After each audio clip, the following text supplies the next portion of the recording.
అంటుంది. ఒకసారి కట్టి పక్కన పెట్టిన గుడ్డ మళ్ళీ కట్టుకోట, ఉతకకుండా అదే గుడ్డ కట్టుకోడు.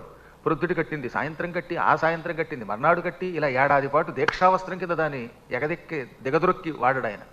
ఒకసారి మనం వస్త్రం తీసి పక్కన పెట్టామంటే దాన్ని మళ్ళీ ధరించకూడదు. ఒక్క మడి వస్త్రం ఉంటుంది, ఒక్క గంట మాత్రమే పూజ చేయడానికి వాడతారే పట్టు వస్త్రం, అది మాత్రం పూజ చేసి కాసేపే కట్టుకుంటారు కనుక పూజా మందిరంలో పెడితే 7 రోజులు మనకు వస్తుందిట. అలాగే ఎవరైనా ఉపన్యాసానికి మాత్రమే వాడే బట్టలు ఉంటాయి కొన్ని, వాళ్ళు ఆ గంట 2 గంటలో కడతారు కాబట్టి అలాంటివి 2-3 రోజులు 4 రోజులు వాడొచ్చునట. అంతేగాని రోజు కట్టుకునే ఉంటాయి, పొద్దున్న వేసుకునే పని సాయంత్రం వేసుకోవడం కూడా పనికిరాదన్నారండి.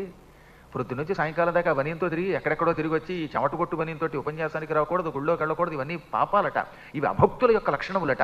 కాబట్టి కట్టి విడిచిన గుడ్డ పొరపాటులు కూడా కట్టకూడదు, అది మహాపాపము. ఈ ధర్మరాజు జీవితంలో ఒకసారి గుడ్డ విడిచాడంటే మళ్ళీ కట్టడు, అటువంటి పుణ్యాత్ముడిని ఎలా విడిచిపెట్టనని లక్ష్మీదేవి బాధపడింది. కాబట్టి ఇప్పుడు మనం తెలుసుకోవాల్సింది ఏమిటనమాట, శుచిగా ఉండాలి, అశౌచం పనికిరాదు.